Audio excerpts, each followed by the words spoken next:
In this video, I'm going to cover position error.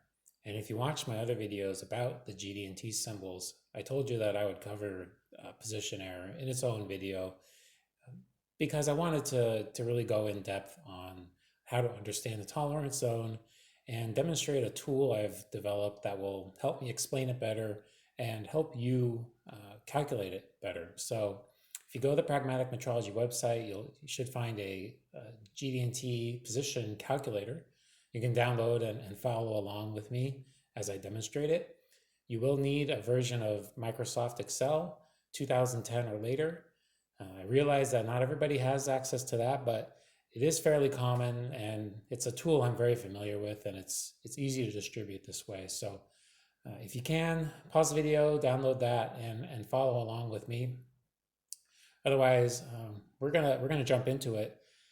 As I mentioned in the other videos, when a GD&T came up as a position error, it's not so much this doesn't come down to how you measure it. How you measure it, whether it's with a height gauge, caliper, whatever you want to use, it's the same. There's nothing really new for me to show you. I will demonstrate a quick measurement in this video, but the position error itself is more understanding the tolerance zone than it is setting up a special fixture for it. Like we did with the other symbols, straightness, concentricity, those take some understanding of the symbols, the datums, and how to set up.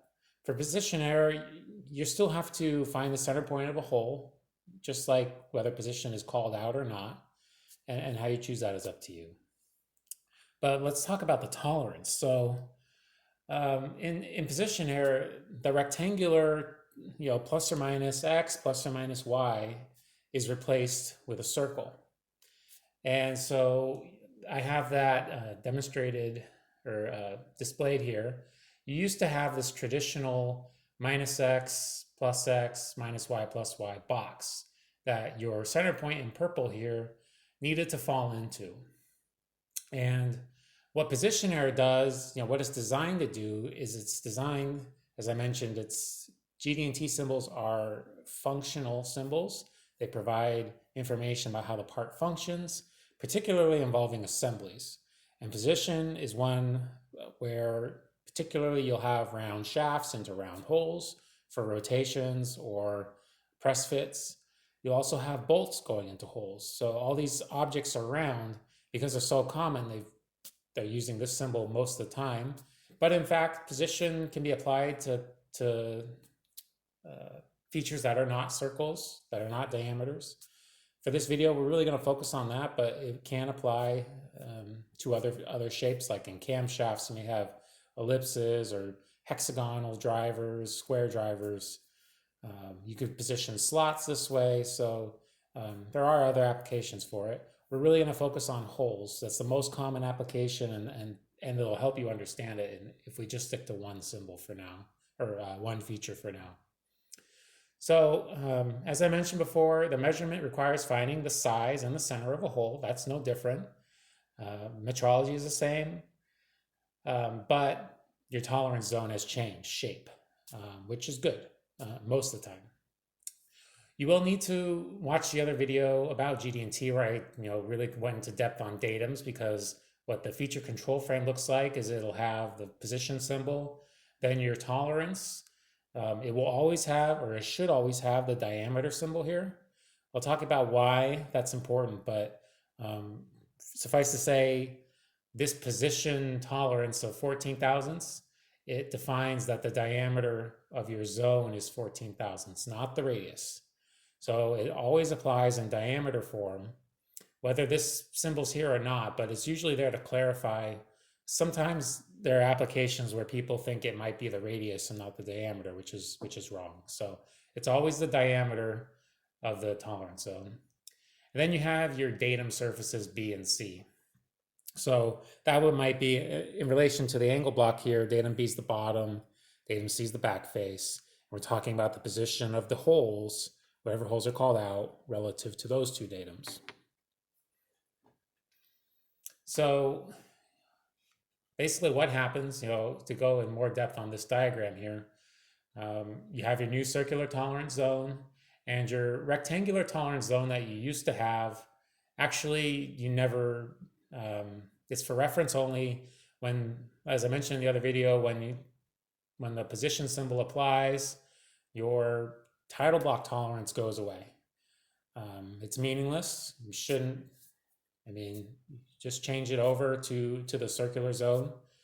If, position has good uses and bad uses, but for the functional use of assembling holes, hopefully they've picked a circle that matches your traditional tolerance zone. So, for example, let's walk through this one. If you take a look at the print for the angle block, which I don't have with me here, but we have it zoomed in here. The title block tolerance says, plus or minus 5 thousandths for anything that's a 3 decimal place. So when you're talking about plus or minus 5 thousandths, that would represent your old box. Here's plus 5 in X, minus 5 in X, minus 5 in Y, plus 5. So you have a 10 by 10 square. And if you do the triangle math, with a 10 by 10 square, your corner distance ends up being 0.707, the square root of 2. And so when you double that to create the diameter, you end up with 14. So a lot of times in manufacturing, they'll pick a number that matches this corner or this radius for, as I said, it's not a radius, but they'll pick the number that creates the diameter circle that lands on your 4 corners pretty much exactly. It's actually 0.0141 and some change, but so they'll round it a little bit. But they won't pick a bigger number or they won't pick a smaller number most of the time. Most of the time, they're going to want to give you this extra bonus so that you have a little bit of extra room to clear things. And, I'll say right now, to clarify, we're talking about the center point of the hole or the shaft, whichever. But this diagram is showing you the center point. It's not showing you the surface or the actual diameter, which would be way off on the outside, creating a circle around it. So we're really zoomed in on just the center. We can't see the surface anymore. Or we can't see the surface from here. And so the reason we do this, it gives you a bonus, or not a bonus, but it gives you extra room. And it's actually about 57% more surface area. If you consider the extra pieces that this circle gives you, it gives you about 57% of the square that's there extra, which is great. You always want more tolerance, right? When you're trying to design something with the least cost and the highest quality, if your parts are easier to assemble with really no major changes to the design, just changing the tolerance, this is a great thing. So let's take a look at an example, and then I'll switch over to the calculator. So let's look at our print. I have this zoomed in on the true position symbol here. So true position symbol 14. There's an M here. This circular M means maximum material condition bonus tolerance is allowed. So I'll explain that when we get to the calculator, but it actually means that your worst case scenario, you have 14 thousandths, but you actually potentially have even larger tolerance zone than that. And that'll be dependent on how big your hole is. So it'll be easier for me to show you that with the calculator. And then we're referencing datums B and C. So datums B here highlighted, C here is the space. Here are our nominals, 0.5 in Y, 2.5 in X. So let's remember these numbers, and I'm gonna switch over to the calculator, and we will start using these numbers to run through a few scenarios. So we're gonna need to measure, the hole size as well as the position. So, I'm getting a little ahead of myself. Let's do that with our part here. So I have my angle block here, and I already figured out the hole size using a pin gauge. So the largest pin I could get through the hole was a 0.3875 pin. I couldn't get a 379 in. So we're going to use that to figure out our location. And then we're going to figure out if we're in our true position tolerance. So I like using the pin, as I mentioned in some of the other videos. I think it's a good way to measure hole position, especially when you have true position. It tends to be a tight tolerance. So we will use the pin, and I'm going to be measuring that 0.5 distance first. So let me zero, make sure you can see everything. Let me zero my height gauge. So I'm going to zero the dial, zero the counter, and then zero the test indicator. All right, everything's zero, and then we're going to go up. And I'm going to sweep the top, find the high point. Okay. And then bring that into zero. I missed it a little bit. Let me try again. All right, on zero, and we'll take our reading. I'll shout it out. It's 0.688. I'm rounding off a little bit just for sake of moving this along quickly, but we'll call it 0.688. And so 0.688 to the top of the pin means I need to subtract the radius of the pin to get my center point.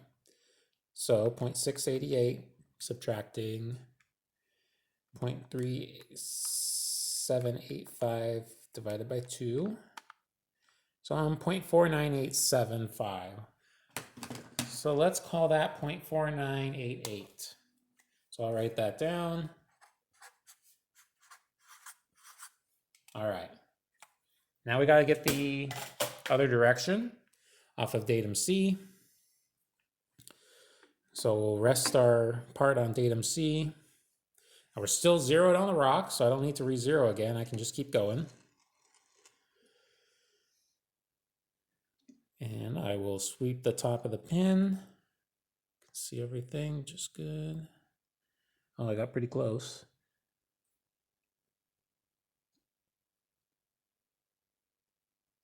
All right, zero, let me sweep again. There we go. And let me read off 2.688 and a half. That makes sense, because of where we are 1/2 inch and 2.5 inches. So actually pretty similar readings. So 2.6885. Let's find the center point of that. I need to subtract the radius of the pin because I went to the top of it. 2.6885 minus 0.3785 divided by 2.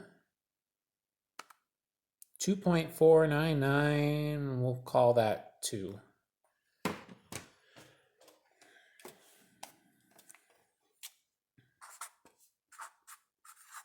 So let's remember these, write down these numbers, and let's take a look at our position calculator, figure out if we're within tolerance and what that looks like.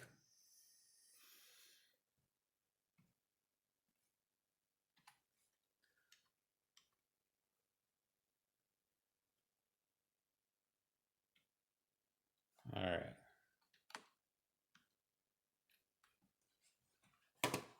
And let me adjust this so we can.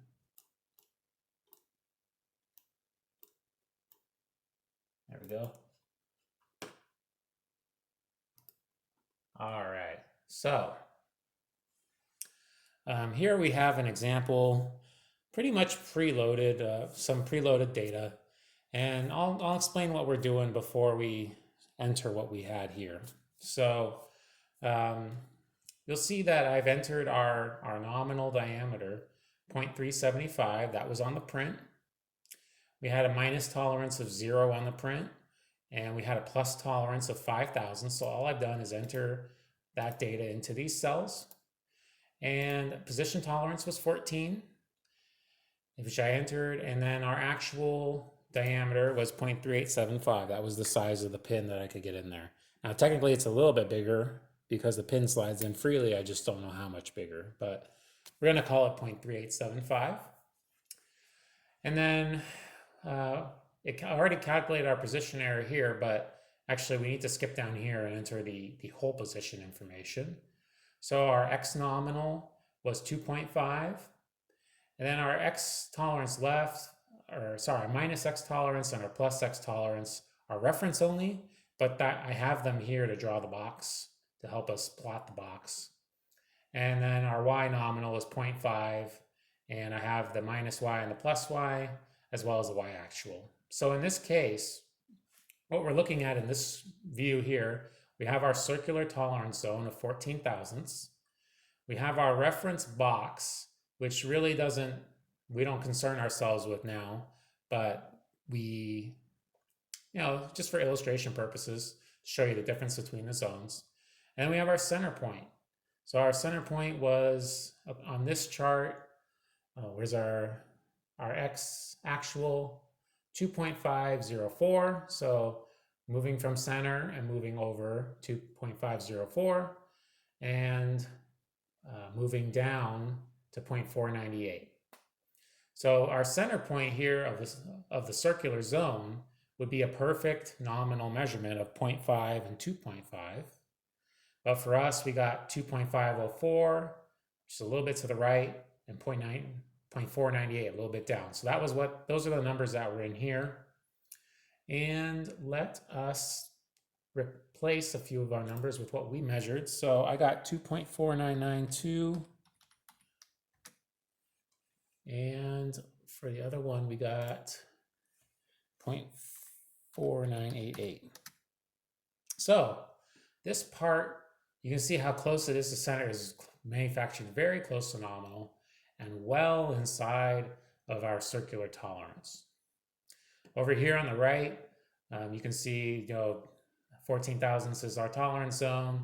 I haven't turned on bonus tolerance, and our position error is only 0.0029, so about 3 thousandths if you round it off, which you also see right here.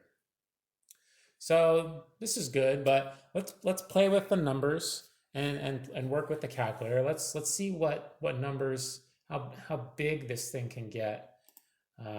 So let's go positive. Let's go 2.506 on X, and now the dot has left our traditional tolerance zone. So if you didn't have true position on, this part would fail. It's still inside of our it's still inside of our true position zone, our position tolerance. So we're still good. You can still see green here, and we see our calculated error is now 12 thousandths and 2 tenths. Now let's push it outside of our circular tolerance zone by changing the Y. We'll make you 0.508. And you see red box here. You're out of your tolerance zone, and you're at 20 thousandths instead of 14 thousandths. So this can be a problem, right? You're out of your tolerance zone. But as I mentioned a few minutes ago, bonus tolerance from the maximum material condition. There's a little symbol that looks like a M with a circle around it. And when you see that, that allows you to activate your bonus tolerance. And what bonus tolerance is, how that's calculated is you measure the size of the hole, in this case 0.3875 with the pin, and you subtract the hole minimum, which is 0.375. So we are 3.5 thousandths bigger than the minimum, which means whatever's going to go in there has 3.5 thousandths more room. So we not only get it in size wise, but that allows us to shift left, right, up, down a little bit more. So if we go to the calculator, we turn on bonus tolerance, and you know what? I even pushed it out a little bit too far. Let's bring it a little bit closer in, for argument's sake. With bonus tolerance, now we're in, because our 0.3875 diameter is bigger than 0.375. We get 3.5 thousandths of bonus tolerance in the diameter, of course. So our new tolerance is 17.5 thousandths, and it went from 14. So we added 3.5 to 14, and what I'm measuring right now is 17 thousandths. So bonus tolerance is good. This is how you do it. You subtract whatever hole size you have. You subtract the smallest hole you're allowed. So if you make the hole bigger, part's more likely to pass.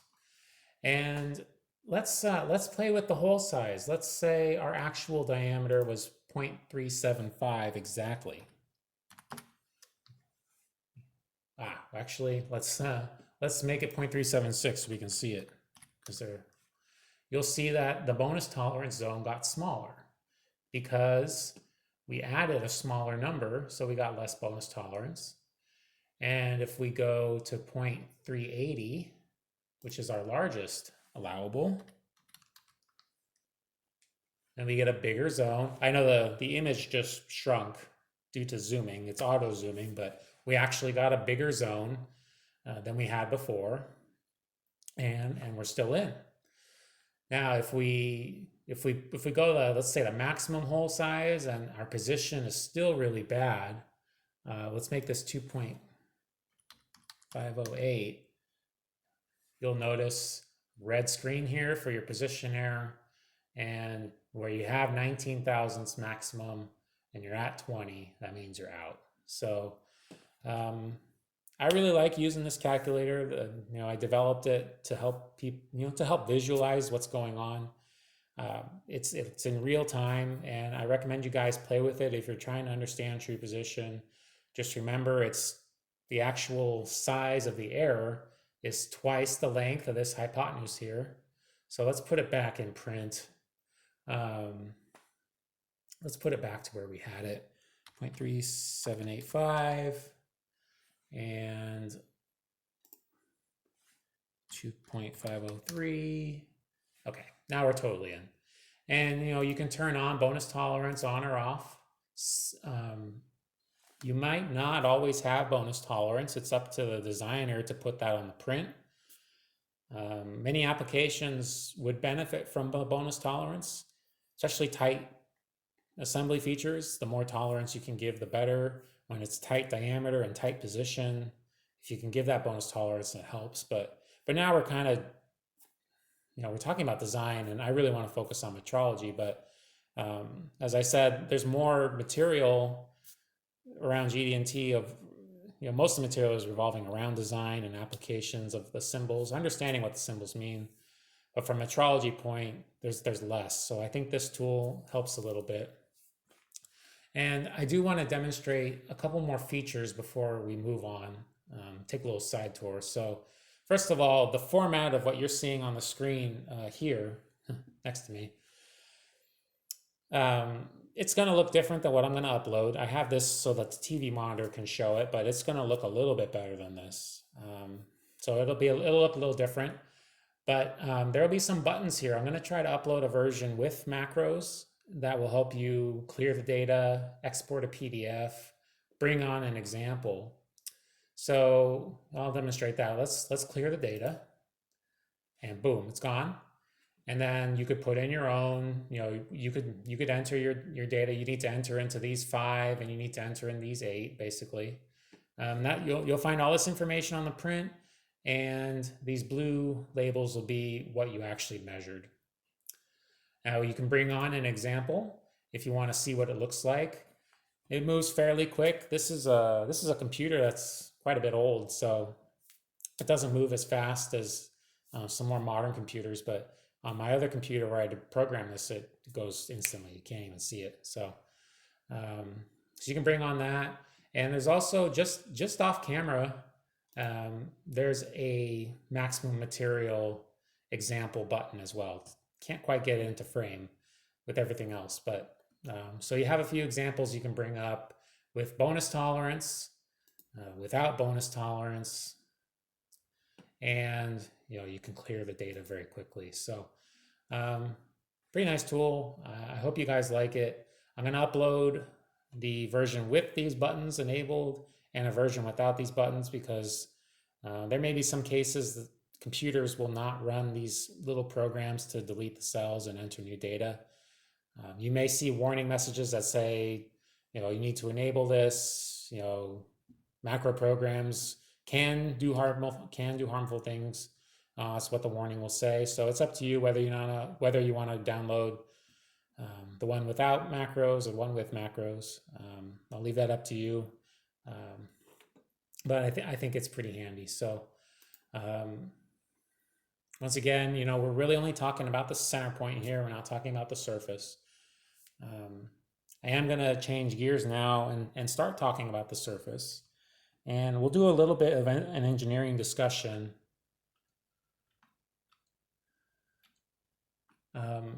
on, we're going to start talking about the surface, and we're going to talk about why do we do it this way? What's the advantage? Why not just make the square bigger, right? Or, what does this really mean when you give yourself a bonus tolerance where the center point of your hole goes into that zone? What does that really mean? So these pictures here are now going to show you the full feature.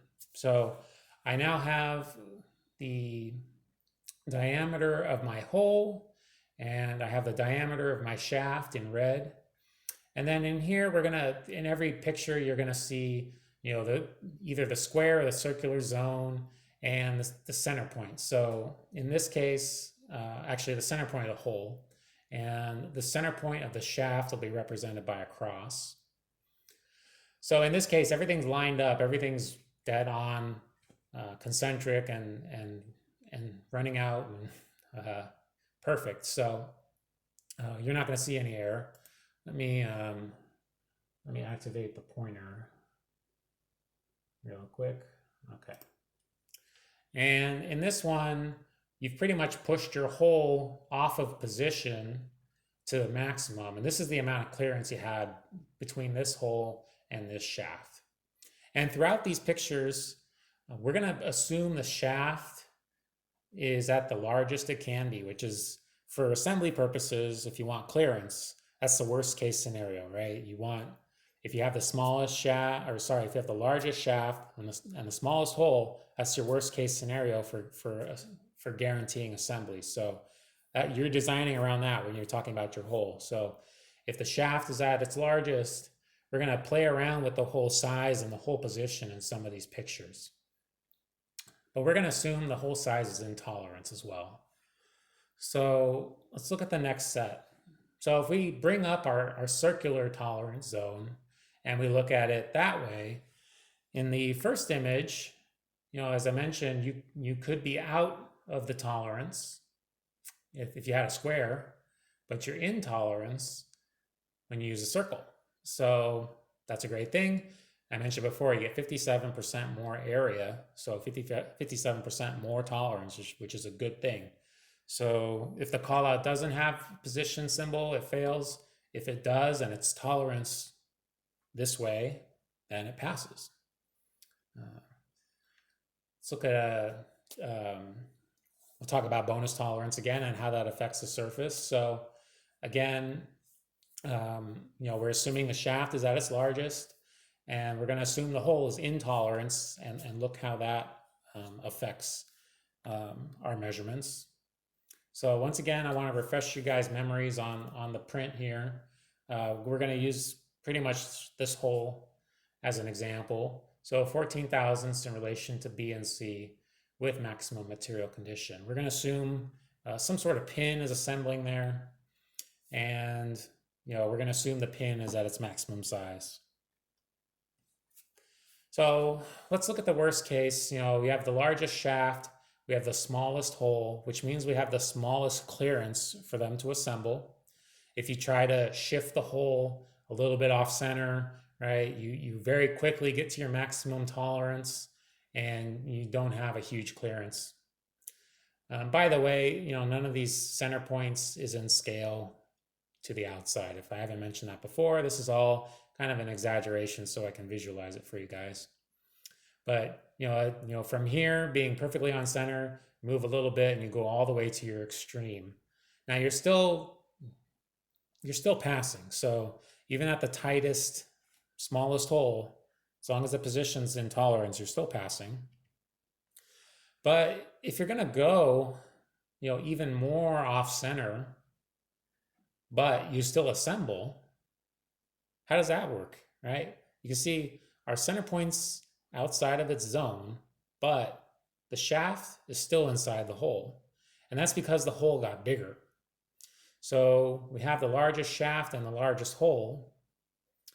And when you activate your bonus tolerance, remember that extra ring appears and everything works again.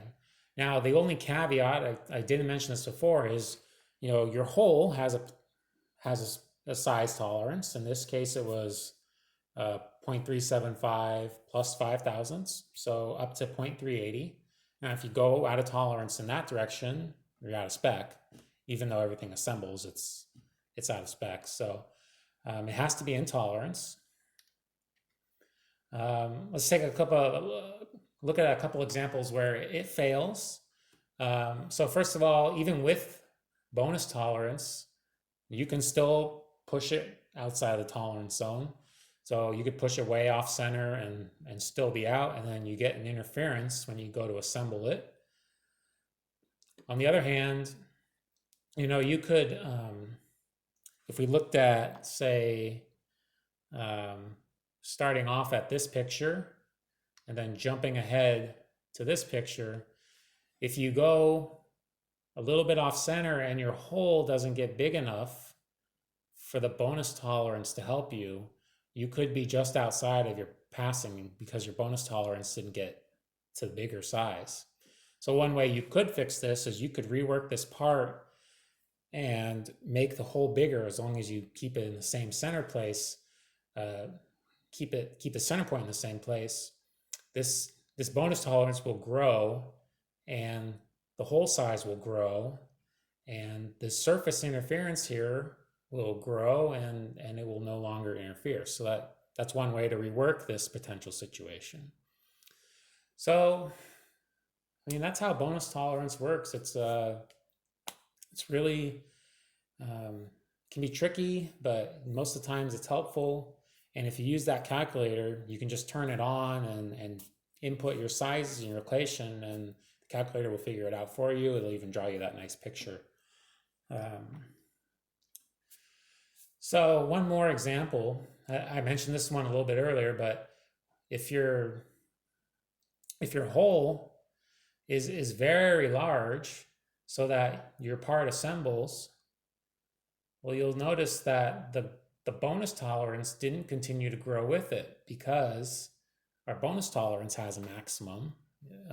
From the example, it's plus 5 thousandths. And if you just keep making your hole bigger and bigger and bigger until it assembles, well, you're out of spec. And you'll see that the center point, not only that the size is out of spec, but the center point, no matter how much you grow that hole, still doesn't fall into the bonus tolerance because that doesn't grow. That grows to a maximum. So bonus tolerance helps, but there are limits.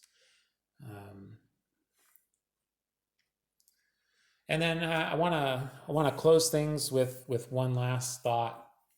I mentioned kind of in the beginning, we engineers, when we are designing the tolerance that we put here, typically we're gonna design it so that your square grows, your tolerance zone from the square grows and it lands on these corners, and really functionally nothing changed from the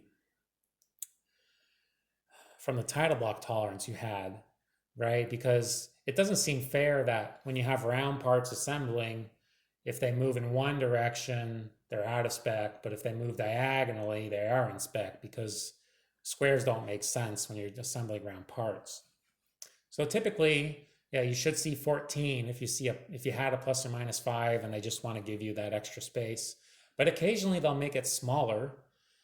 For some reason, they might want this to assemble to a tighter fit location-wise, so they'll shrink the zone. And in other cases, they'll say, well, instead of giving you a larger plus or minus, we'll just give you a larger circular zone because it's round parts, so a circular zone makes more sense. So, as I said, multiple times, kind of forget the square, rectangular zone. I have it up here just to illustrate what's changing, but just forget about it. Just focus on your circle. Hopefully you have this situation, and occasionally you might see the other ones where it gets larger or smaller, but most of the time you should hopefully see it where it just helps you. So you can't always count on that though, right? You can't always count on what the engineers are going to give you. So don't take it for granted. Just look at what your zone you have and follow off of that. So I want to thank you guys for watching this video on true position, position error. I hope you learned something. I hope you like the tool. You can find it on the website, pragmaticmetrology.com.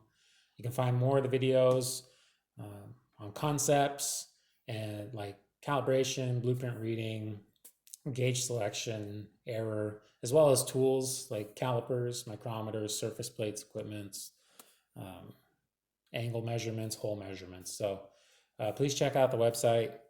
And I usually close videos. I want to thank the Laney Machine Technology College in Oakland, California. They let me use this part to demonstrate these videos, and they have a really great program there.